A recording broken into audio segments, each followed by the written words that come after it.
Hello students, welcome back to the channel. In today's session we are going to continue exercise 5.2 and we are going to solve question number 15 and 16. So let us start our question number 15. For what value of n are the nth terms of 2 AP? That means यहाँ पे आपको 2 APs दिए गए हैं. लिख लेते हैं भाई. फर्स्ट AP हमें क्या दिया है स्टूडेंट्स? यहाँ पे फर्स्ट AP दिया गया है 63, 65, 67 and so on. And second AP हमें दिया है यहाँ पे 3, 10, 17 एंड सो ऑन. अब आपको पूछा गया है कि भाई for what value of n की ऐसे आप कौन सी वैल्यू पुट करोगे कि यहाँ पे जो 2 AP है उसके आंसर्स इक्वल आएंगे. दैट मीन्स कौन सा टर्म होगा. n की वैल्यू मतलब क्या कि विच नंबर ऑफ टर्म, कौन से नंबर का टर्म है जो दोनों APs में इक्वल आ रहा है. ठीक है, तो सबसे पहले हम इसका फर्स्ट टर्म लिख लेते हैं. That is 63.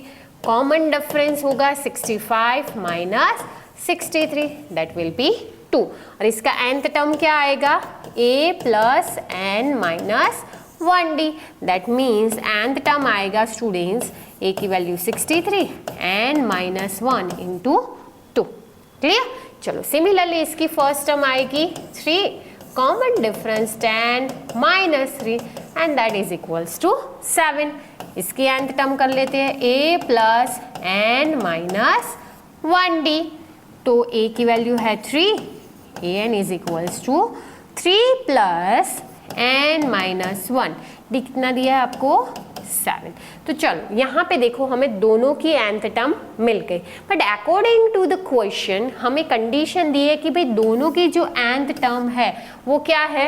इक्वल है. ठीक है, कब इक्वल हो रही है वो हमें फाइंड करना है. तो भाई 63 plus n minus 1 into 2 is equals to 3 plus n minus 1 into 7. Clear?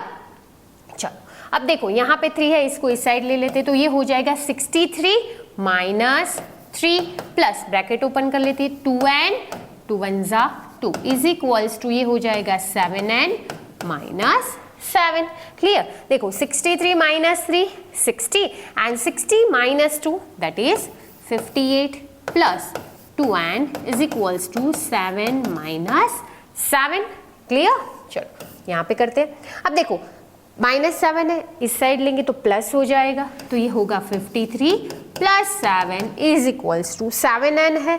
2n को इस साइड ले लो तो हो जाएगा -2n. नाउ 58 प्लस 7 कितना होगा? 58 plus 7 that will be equals to 65 and 7 minus 2 5n. तो यहाँ पे हो जाएगा 65 upon 5 is equals to n. तो स्टूडेंट्स आपके n की वैल्यू क्या आएगी? That will be equals to 13. It means कि ये AP का 13th टर्म और ये AP का 13th टर्म दोनों का वैल्यू, दोनों का आंसर क्या आएगा? इक्वल आएगा, सेम आएगा. क्लियर? डन? चलो next question number 16. Determine the AP. अच्छा यहाँ पे हमें AP ही क्या करनी है स्टूडेंट्स? फाइंड करनी है. Whose third term is 16. That means A3 is equals to हमें दिया है 16 and 7th term. Okay, condition कुछ ऐसे है भाई A7 is equals to again exceeds मतलब भाई ज्यादा है किससे? By 5th term. कितना ज्यादा है? 12. दैट मीन्स A5 प्लस 12 लिखो या 12 प्लस A5 लिखो, सेम थिंग. ओके चलो ये हो जाएगा a plus 2d is equals to 16. इसे दे दो इक्वेशन नंबर 1. यहाँ पे होगा a7 मतलब a प्लस 60 और ये हो जाएगा a plus 4d is equals two plus 12. Okay अब यहाँ पे देखो a कैंसिल हो रहा है. ठीक है, यहाँ पे क्या होगा स्टूडेंट्स? 4d को इस साइड ले लो तो माइनस हो जाएगा. That is equals to 12. ये हो जाएगा 2d is equals to 12, d is equals to 12 by 2 and that is equals to 6. तो d की वैल्यू आपको क्या मिली स्टूडेंट्स? 6. उसे यहाँ पे पुट कर लेते हैं. a plus 2 into 6 is equals to 16. So a plus 12 is equals to 16. a is equals to 16 minus 12. तो आपका a हो जाएगा that will be equal to 4. मतलब स्टूडेंट्स आपको फर्स्ट टर्म मिल गई, आपको कॉमन डिफरेंस मिल गया AP. तो AP का जनरल फॉर्मूला क्या है? a plus t, a plus 2d and so on. चलो देखो a क्या है? 4. नेक्स्ट सेकेंड टर्म तो हो जाएगी आपकी स्टूडेंट, सेकेंड टर्म क्या आएगी? Second term will be equals to 4 plus common difference 6. Next 4 plus 2 into 6 and so on. तो ये क्या हो जाएगा? 4 10 6 2 12 and 12 plus 4 that will be equals to 16 and so on. तो ये मिल गई हमारी AP, the required answer. Okay, clear, done.